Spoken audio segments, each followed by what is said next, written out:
A full-hearted EV mandate is still on the table for the Carney government, and it's going to likely cause massive problems within our own industry. Hello, I'm Adrienne Batra. With me are Brian Lilley and Warren Kinsella.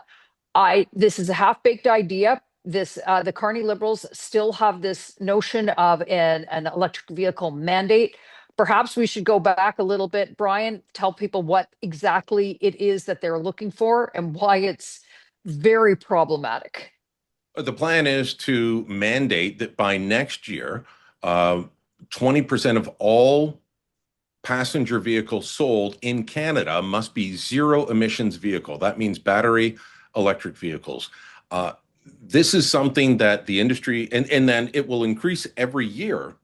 The percentage that must be zero emission vehicles, it will increase every year until 2035 when all internal combustion engines, gas or diesel, will be banned. You can buy an old used one, but you won't be able to buy a new one.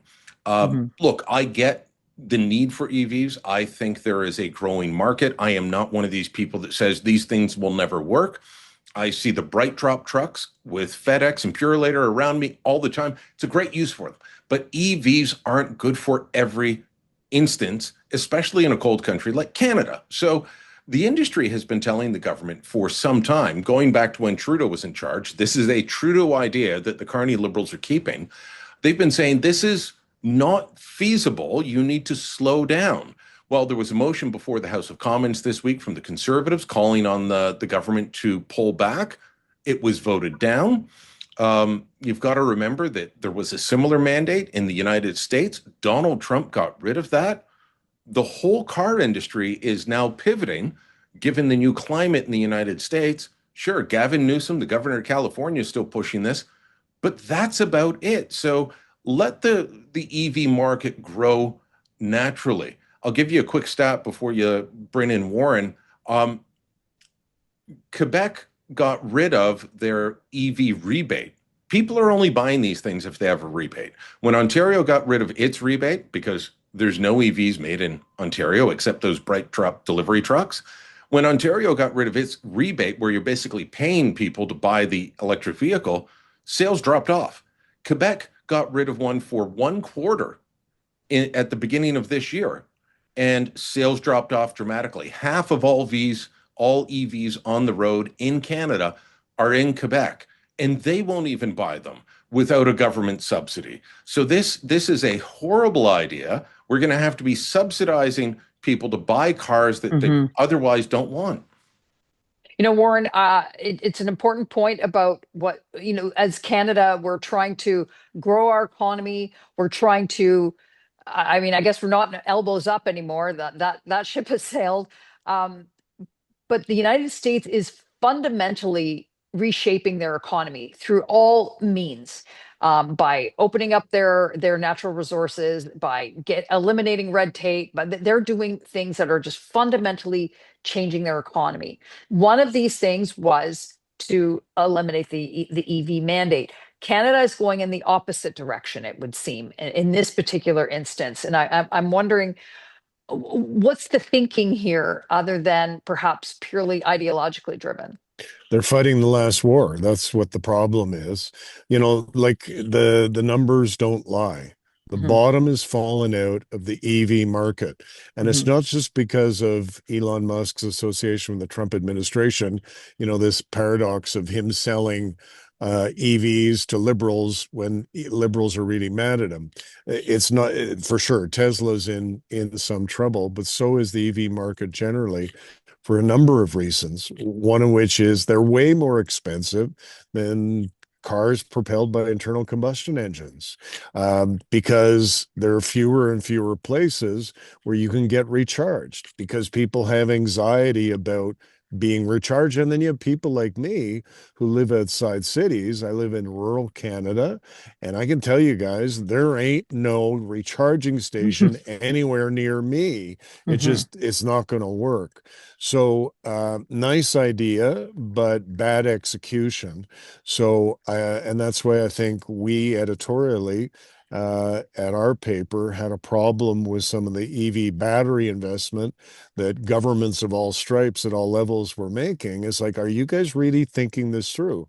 Why do you think that the market is going to be there forever for this type of vehicle, unless you're planning on artificially creating a market? And that's my That's right. concern about Canada, is that looks like what we're doing in the face of what every other country in the world is doing, which is saying, maybe not yet. Well, to that point, Brian, that Warren was making, the Biden administration attempted to do that. They had put billions of dollars in some infrastructure bill to get those charging stations. I think they built maybe five, which is astonishing considering the amount of money. Canada, not good stewards of Canadian governments, not good stewards of the public purse. The concern would be that not only would they have to bring in a subsidy again, a federal subsidy, but also building the infrastructure for those charging stations and what it Yeah. doesn't, Well, it's not reasonable. the federal subsidy is there. As I said, Quebec had one. It was put on hold and immediately sales plummeted. BC still has one. Ontario doesn't. And I don't think the rest of the country, well, one, they don't matter in terms of numbers. They're just not big enough, but also, they're not driving the sales. But you're right on that point about the number of charging stations. We have about 10% of what we would need to completely switch over. Now, let's say we built the extra charging stations. Do we have a power grid that can support this? Mhm. Mhm. Absolutely not. Yeah. And I live in a condo building that's about 35 to 40 years old. We don't have the infrastructure in this building to let everyone have their own charging station in their parking lots. And yes, I own a car. I'm a downtown Toronto latte sipping elitist. I eat sushi.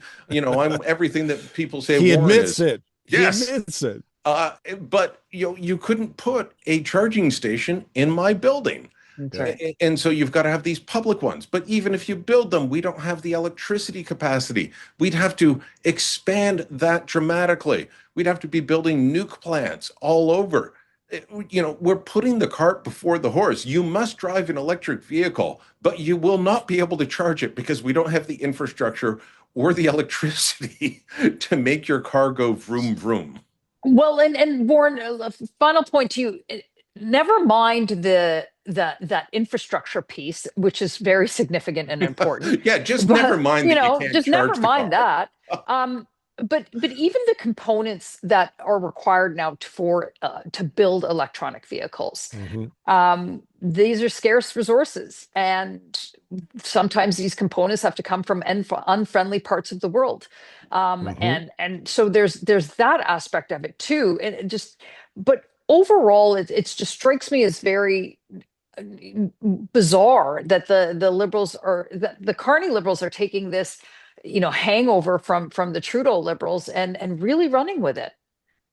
Yeah, and well, I think that's because while we have a new prime minister, we got a prime minister surrounded by a lot of people who've been there Yeah. for a long, long time who cling to old ideas.